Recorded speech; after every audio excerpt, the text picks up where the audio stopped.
Learn English through story. The price of contentment.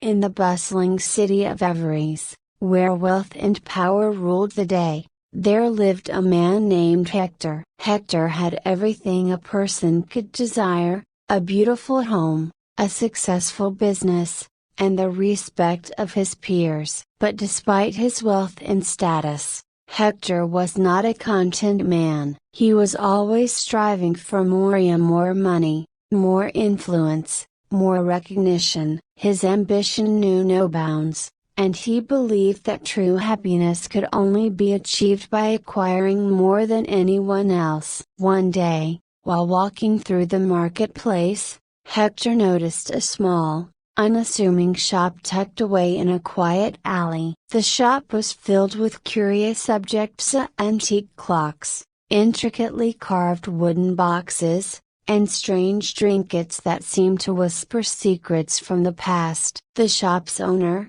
an elderly man with kind eyes and a knowing smile, greeted Hector as he entered. "Welcome, my friend," the old man said. "What brings you to my humble shop today?" "I'm not sure," Hector replied, eyeing the items around him. "I have everything I could possibly need, yet I feel incomplete." "Perhaps you have something here that can fill this void?" The old man studied Hector for a moment before nodding. "I have just the thing," he said, reaching beneath the counter to retrieve a small, ornate box. The box was made of dark wood and inlaid with shimmering mother of pearl. It was beautiful, yet simply much like the shop itself. "This is the box of contentment," the old man explained, placing it gently on the counter. "Inside, you will find the secret to true happiness. But be warned,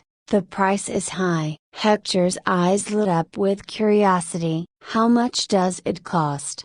he asked, reaching for his coin purse. The old man shook his head. "The price is not measured in gold or silver, but in something far more precious. To unlock the box, you must first give up one thing that you hold dear." Hector frowned. "Give up something I hold dear? What could that possibly be?" "That is for you to decide," the old man replied. "But no Thistle, once you make your choice, there is no turning back." Hector pondered the old man's words as he left the shop. What could he possibly give up? He had worked hard for everything he owned, and the thought of parting with any of it was unthinkable. But the promise of true contentment was tempting, and the void inside him seemed to grow larger with each passing day. Days turned into weeks, and Hector could not shake the thought of the box of contentment. He became obsessed with the idea of unlocking its secrets,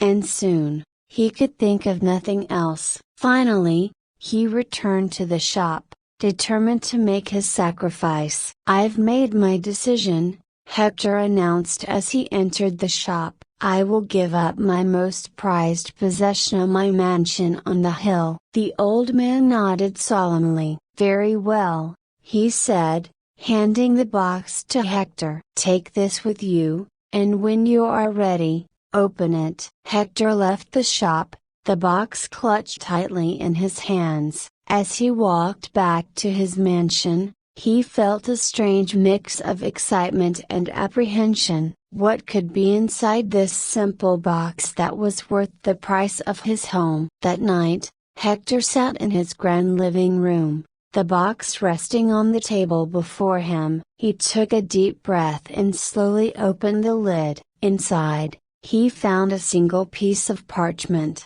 neatly folded and yellowed with age. Hector unfolded the paper, his heart pounding in his chest, and read the words written in delicate script. "True contentment comes not from acquiring more, but from appreciating what you already have." Hector stared at the words in disbelief. This was the secret? This simple phrase? He felt a surge of anger and frustration. He had given up his home for this, but as the anger subsided, something else began to take its place: a quiet understanding, a realization that perhaps he had been looking at life all wrong.